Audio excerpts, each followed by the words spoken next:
Écoutez, excusez-moi, on est sur l'imprécision la plus totale. Mais comme depuis le début de l'émission, c'est pas... Mais vous pouvez dire tout ce que vous voulez sur la précision. L'imprécision, j'essaye, moi, d'être clair. Vous pouvez essayer d'embrouiller. Vous avez des tableaux où on voit, que vous avez d'ailleurs pas montré, des tableaux où on voit plein de centrales qui ferment. Une seule. Donc je ne peux pas être plus clair. Une.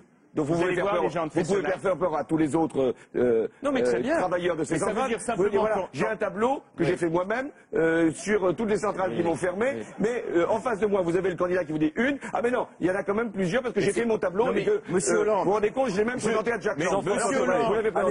Mais monsieur Hollande, je vous savais extrêmement blagueur et je ne suis pas déçu, j'en ai eu pour mon argent de ce point de vue. Mais pour le reste, excusez-moi, enfin attendez, juste pour être sérieux, ce sont des milliers d'emplois. Mais je vous ai dit, une seule centrale, je ne peux pas vous dire mieux. Une. D'accord. Vous allez voir les gens. Bon, voilà, passez à l'autre question.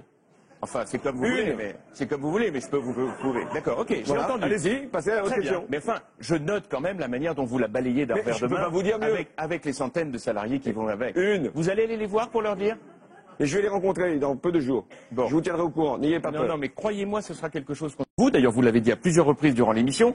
Le problème, c'est absolument pas les autres pays, c'est les Français. J'ai bien entendu. Seulement, les Français aujourd'hui, ils sont parfaitement lucides sur l'ampleur de la crise et qui voient bien que quand un dirigeant socialiste de votre importance leur explique sans rire que premièrement, il va réduire la capacité nucléaire, donc l'indépendance énergétique, que deuxièmement, il va sur les questions de sécurité, et on l'a encore vu tout à l'heure, être on ne peut plus ambigu, que troisièmement, sur les questions d'engagement économique, il augmente massivement les impôts des entreprises et des salariés, et qu'il n'y a aucune économie de dépenses, eh ben, je suis désolé de vous dire à la clé, vous avez beau faire l'anguille autant que vous pouvez, ça donne pas un résultat très sérieux je vous laisse et très crédible. Comparaisons. Alors, comme le veut la coutume, le mot de la fin, c'est pour vous, François Hollande, mais assez brièvement, le débat mérite plus de dignité que cela. Oh, écoutez, il n'y a pas d'un côté vous qui êtes très digne et les autres qui sont... Non, mais vous êtes bavard, ça c'est sûr. Oh, écoutez, j'ai pas eu le sentiment puisque j'ai fait que vous aviez pris un temps de parole supérieur au mien. Il y a un moment où il faut vraiment pas de sujet là-dessus. Mais vous pouvez conclure, François Hollande, allez-y. Et donc je vais conclure.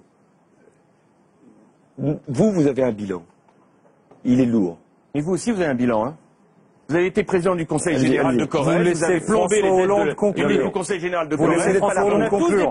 Jean-François Copé, on n'a pas s'en sortir, vous laissez François Hollande conclure. Écoutez, il n'y a pas de récitation. Ne récitez pas. Non, François Hollande, vous avez tout autant au moins le sentiment d'avoir un prompteur. Vraiment, il n'y a pas de sujet. C'est terminé, Jean-François Copé. François Hollande conclut en quelques mots. Celui de votre majorité, d'ailleurs, non pas simplement depuis 5 ans, mais depuis 10 ans. Il y a eu pour les Français une période très difficile, qui tient pas seulement à la crise, mais à la manière avec laquelle vous avez fait vos choix.